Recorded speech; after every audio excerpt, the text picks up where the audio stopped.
નમસ્કાર. દિવસભરના તાજા સમાચારોમાં તમારું સ્વાગત છે. તમારી સાથે હું છું પિનલગીરી ગોસ્વામી.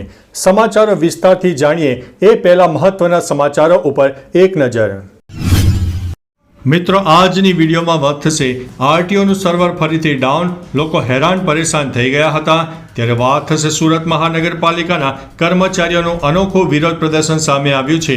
ત્યારે વાત થશે સૌથી મોટું ફિશ ફેક્ટરી શિપ અલંગ બંગાવવા માટે આવી ગયું છે. ત્યારે વાત થશે નેતાઓએ પ્રવેશવું નહીં, નવરાત્રિમાં પણ બેનરો લાગી ગયા છે. ત્યારે વાત થશે સીએમ ભૂપેન્દ્રભાઈ પટેલ માં આશાપુરાના દર્શને પહોંચ્યા હતા. ત્યારે વાત થશે ભાજપે ગરબાના સિક્યુરિટી ગાર્ડને પણ ન છોડ્યા. આગળ વાત થશે માત્ર ભારત જ ઈરાન અને ઇઝરાયલ વચ્ચે તણાવ ઘટાડી શકે છે. ત્યારે વાત થશે સાવધાન થઈ જાઓ, ફેક વેબસાઇટ બનાવીને ફ્રોડ કરનારી ટીમ પકડાઈ ગઈ છે. ત્યારે વાત થશે T20 વર્લ્ડ કપમાં પ્રથમ T20માં ભારતની હાર થઈ છે. ત્યારે વાત થશે સીએમ ભૂપેન્દ્રભાઈ પટેલની કચ્છવાસીઓને કરોડોના વિકાસ કાર્યોની ભેટ સામે આવી છે. ત્યારે આગળ વાત થશે રાજકોટમાં બીયુ ફાયર એનઓસી વિના ચાલતી સ્કૂલ પકડાઈ છે. ત્યારે વાત થશે જાપાનમાં વિશ્વયુદ્ધ વખતનો અમેરિકન બોમ્બ ફૂટી નીકળ્યો છે. ત્યારે વાત થશે હવે સમાચારો વિસ્તારથી. દક્ષિણ જાપાનના ક્યુશુ ટાપુ પર મિયાઝાકી એરપોર્ટના રનવે પર નજીક દટાયેલો યુએસ બોમ્બ વિસ્ફોટ થયો છે. એવું કહેવામાં આવી રહ્યું છે કે આ અમેરિકન બોમ્બ બીજા વિશ્વયુદ્ધ દરમિયાન અહીં ફેંકવામાં આવ્યો હતો. દક્ષિણ જાપાની દ્વીપ ક્યુશુ પર મિયાઝાકી એરપોર્ટના રનવે પાસે દફનાવવામાં આવેલો યુએસ બોમ્બ બુધવારે વિસ્ફોટ થયો હતો.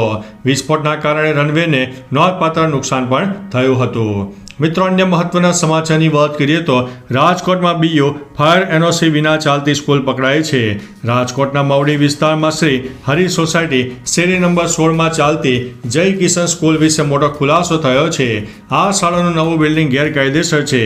આ ઉપરાંત શાળા સંચાલક મિલન વિકરિયા દ્વારા building use permission, completion certificate અને ફાયર એનઓસી કશું જ લેવામાં આવ્યું નથી. આવી સ્થિતિમાં શાળાના 600 વિદ્યાર્થીઓ જીવના જોખમે ભણે છે. આ કાંડમાં પણ સાગઠિયાનું નામ સામે આવી રહ્યું છે.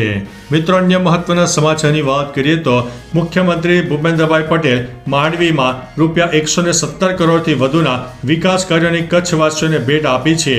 મુખ્યમંત્રી 28.46 કરોડના કુલ 6 કામોનું ખાતમુહૂર્ત કર્યું હતું. આ ઉપરાંત તેમણે 89.21 કરોડના 9 કામોનું લોકાર્પણ પણ કર્યું હતું. આ પ્રસંગે સાંસદ, ધારાસભ્યો ઉપસ્થિત રહ્યા હતા. મુખ્યમંત્રીએ કચ્છના ખમીરને બિરદાવ્યું હતું. The Indian socialist in London બુકનું અનાવરણ પણ કરવામાં આવ્યું હતું. મિત્રો, અન્ય મહત્વના સમાચારની વાત કરીએ તો T20 મહિલા વર્લ્ડ કપમાં રમાયેલી મેચમાં ન્યૂઝીલેન્ડે ભારતને 58 રનથી હરાવ્યું છે. પ્રથમ બેટિંગ કરતા ન્યૂઝીલેન્ડને 161 રનનો ટાર્ગેટ આપ્યો હતો. જવાબમાં ભારતીય ટીમ 102 રનમાં ઓલ આઉટ થઈ ગઈ હતી. ભારત તરફથી હરમનપ્રીત કૌરે સૌથી વધુ 15 રન બનાવ્યા હતા. ન્યૂઝીલેન્ડ તરફથી બોલિંગમાં લિયા તુહુએ સૌથી વધુ 3 વિકેટો લીધી હતી. મિત્રો, અન્ય મહત્વના સમાચારની વાત કરીએ તો સાવધાન થઈ જાઓ, ફેક વેબસાઇટ બનાવીને ફ્રોડ કરવામાં આવી રહ્યું છે. સુરતમાં એક મોટા ઓનલાઈન ફ્રોડનો પર્દાફાશ થયો છે.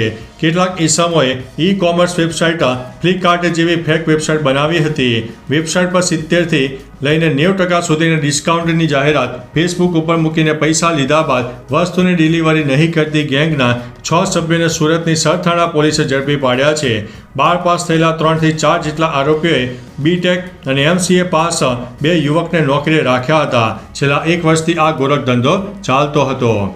મિત્રો, અન્ય મહત્વના સમાચારની વાત કરીએ તો ભારતમાં ઈરાનના રાજદૂત ઇરાજ ઇલાહીએ શાંતિ પુનઃસ્થાપિત કરવા માટે ભારતના હસ્તક્ષેપની માંગ કરી છે.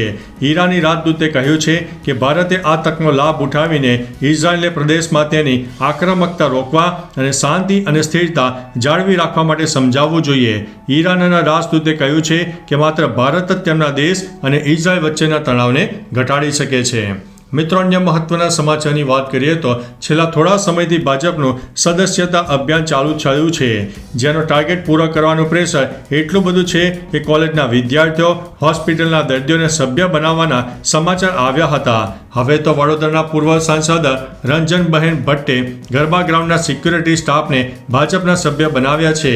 રંજનબહેને પોસ્ટ પણ શેર કરી છે. કોમેન્ટમાં લોકો કહે છે કે ભાજપે તો સિક્યુરિટી ગાર્ડને પણ ન છોડ્યા. મિત્રો, અન્ય મહત્વના સમાચારની વાત કરીએ તો રાજ્યના મુખ્યમંત્રી ભૂપેન્દ્રભાઈ પટેલ કચ્છની મુલાકાતે હતા. આ દરમિયાન તેમણે કચ્છમાં માતાના મઢ ખાતેમાં આશાપુરાના દર્શન કર્યા હતા. માતાજીના ચરણોમાં રાજ્ય તથા દેશના નાગરિકોના સુખ, શાંતિ અને સમૃદ્ધિની પ્રાર્થના કરી હતી. માતાજીની ભક્તિના પાવન પર્વ નવરાત્રિના બીજા નોરતે રાજ્યના મુખ્યમંત્રી ભૂપેન્દ્રભાઈ પટેલ માતાના મઢમાં પહોંચ્યા હતા. સીએમએ માંડવીમાં ₹117 કરોડથી વધુના વિકાસ કાર્યોની ભેટ આપી છે. મિત્રો, અન્ય મહત્વના સમાચારની વાત કરીએ તો વડોદરાના નવા યાર્ડના લાલપુરા ગામમાં નવરાત્રિમાં પણ નેતાઓએ પ્રવેશવું નહીં તેવું બેનરો લાગ્યા છે. ગણેશ ઉત્સવ દરમિયાન ગરબામાં વિરોધને પગલે રાજકીય નેતાઓમાં સોપાડો પડી ગયો હતો. નવા યાર્ડના લાલપુરા ગામમાં લોકોને રોડ ન બનતા સમસ્યાનો સામનો કરવો પડ્યો હતો. સ્થાનિકો વિફર્યા હતા અને નેતાઓના બહિષ્કારનું બેનર લગાવીને વિરોધ વ્યક્ત કર્યો હતો. મિત્રો, અન્ય મહત્વના સમાચારની વાત કરીએ તો ભાવનગરના અલંગ શિપ બ્રેકિંગ યાર્ડ ખાતે વિશ્વનું સૌથી મોટું ફિશ ફેક્ટરી જહાજ બંગાવવા માટે આવ્યું છે. સામે આવેલી માહિતી અનુસાર મોટર વેસલ દીવો નામના જહાજને શિપ અલંગના પ્લોટ નંબર 169 દ્વારા ખરીદવામાં આવ્યું છે. આ જહાજ 1980માં બનાવવામાં આવેલું છે. 26,136 મેટ્રિક ટન વજન ધરાવે છે અને 228 મીટર લાંબુ છે અને 32.3 મીટર પહોળું જહાજ છે. શુક્રવારે તેની કસ્ટમ પ્રક્રિયા હાથ ધરવામાં આવતી હતી.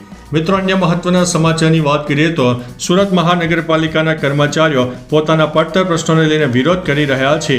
નવરાત્રિના સમયે સુરત મહાનગરપાલિકાના કર્મચારીઓએ અનોખો વિરોધ કર્યો હતો. મહાનગરપાલિકાના ક્લાર્ક પડતર માંગણી મુદ્દે ગરબા રમીને પોતાનો વિરોધ નોંધાવ્યો હતો. ઉલ્લેખનીય છે કે રાજ્યમાં હાલ નવરાત્રિનો માહોલ જામ્યો છે.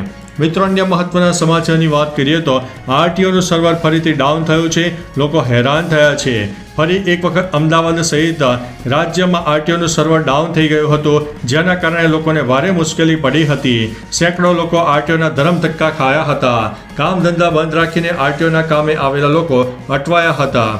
હજુ પણ આવતીકાલે સર્વર શરૂ થશે કે નહીં તેની કોઈ ગેરંટી નથી. ગુજરાત હાઈકોર્ટ દ્વારા અનેક વખત જાટાણી કાઢવામાં આવી હોવા છતાં સર્વરની સમસ્યાનું નિરાકરણ થતું નથી. તો ચાલો મિત્રો, ફરીથી દેશ અને દુનિયાના સુપરફાસ્ટ સમાચાર લઈને મળતા રહીશો. ત્યાં સુધી અમને રજા આપશો. નમસ્તે.